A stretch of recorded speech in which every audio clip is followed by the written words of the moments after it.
Close the door. Turn off the light. Now delete it. Delete the door, the walls, the entire room, and keep going until the only thing left is a fire and about 20 people breathing in the dark 2 feet from your head. That's not a horror movie. That's every single night for 296,000 of the roughly 300,000 years humans have existed. No door ever closed. No wall ever muffled a sound. And somehow, people still manage to have a private life inside that. So how do you get privacy in a room with no walls? For most of our history, home wasn't a building. It was a group of 15 to 50 people who went everywhere together, hunting, eating, sleeping, all of it in the same open patch of ground. You didn't get your own room because rooms didn't exist. You didn't get a door because nobody had invented one yet.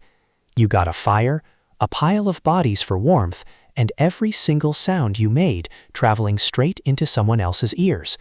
If you were angry, the whole camp knew. If you were sick, the whole camp knew. And if you wanted a private moment with someone, the whole camp knew that too, because there was nowhere on earth to hide it. So people did something clever. They built a house anyway, just not one you could touch. The first piece of that invisible house was the door, and the door was darkness. Anthropologists studying hunter-gatherer groups today keep finding the same pattern. Intimate moments happened at night, after the fire burned low and people were asleep, or doing a very good job of pretending to be. Nobody could see in the dark, so the dark became the door nobody could open. It wasn't real privacy. It was the closest thing to it that existed, and it worked, for one simple reason. Everyone agreed to treat it like it worked. The second piece was a wall, and the wall was distance. Couples would walk away from the fire, not far, because outside the firelight was exactly where the predators were waiting, but far enough. About 50 feet of open darkness was, for all practical purposes, a solid wall. You couldn't see through it. You couldn't hear through it. It didn't need bricks. It just needed enough dark in between. The third piece was the hardest one to build, because it wasn't physical at all. It was a rule everyone followed without ever writing it down. You don't look. Someone changing clothes, someone sick, 2 people slipping off into the dark. Everyone noticed, and everyone acted like they hadn't. That agreement was the roof of the whole invisible house. Not silence, not distance, just people choosing, on purpose, not to see what was right in front of them. Anthropologist Colin Turnbull spent years living with the Mbuti people in Central Africa and found something that stopped him cold. They had no word for privacy. Not because the concept was too advanced for them, because needing to be alone wasn't a comfort to them at all. It was a warning sign.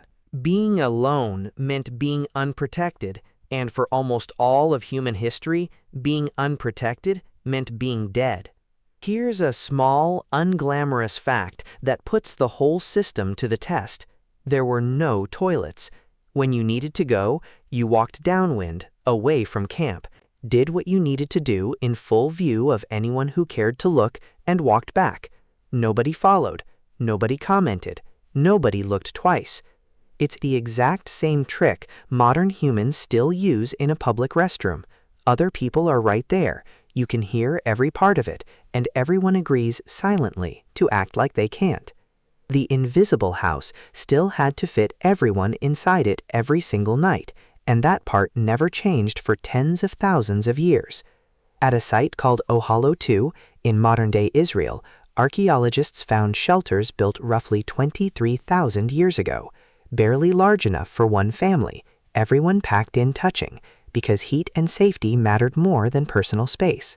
Fast forward to medieval Europe, and entire families were still sleeping in one room, often in one bed. Children getting their own bedroom wasn't normal anywhere until sometime in the 1900s. The invisible house didn't have a spare room. It never needed one. Then, about 10,000 years ago, everything flipped. Agriculture showed up, and agriculture meant staying in one place instead of following the herd.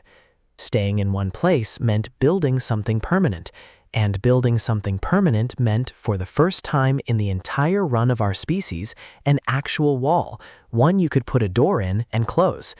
But don't picture that door swinging open for everyone.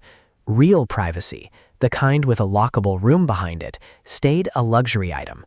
Most families still lived their whole lives in a single room together. The invisible house didn't disappear overnight. It just got a much smaller, much richer group of tenants. Psychologist Erich Fromm argued that wanting to be alone is really a symptom of something else entirely: individualism. In a world where your identity is built entirely around your role in the group, solitude doesn't feel peaceful, it feels like a threat. Your ancestors weren't holding a door shut to keep people out. They were built, generation after generation, to feel unsafe the second that door existed at all. We solved that problem. We built walls, we built doors, we built entire houses where a person can go days without another human voice in the room. And now we're facing a completely different emergency, a loneliness epidemic, in the middle of more privacy than our species has ever had access to. Close the door again if you want. Turn off the light. This time, don't delete anything. It's already gone. The fire, the 50 feet of dark grass, the 20 people agreeing not to look, that house came down when we built this one. For 290,000 years, nobody was ever really alone, and the whole system depended on it. Then we learned how to build a door. And it turns out a room this quiet was never free. It just moved the price somewhere we haven't figured out how to pay yet.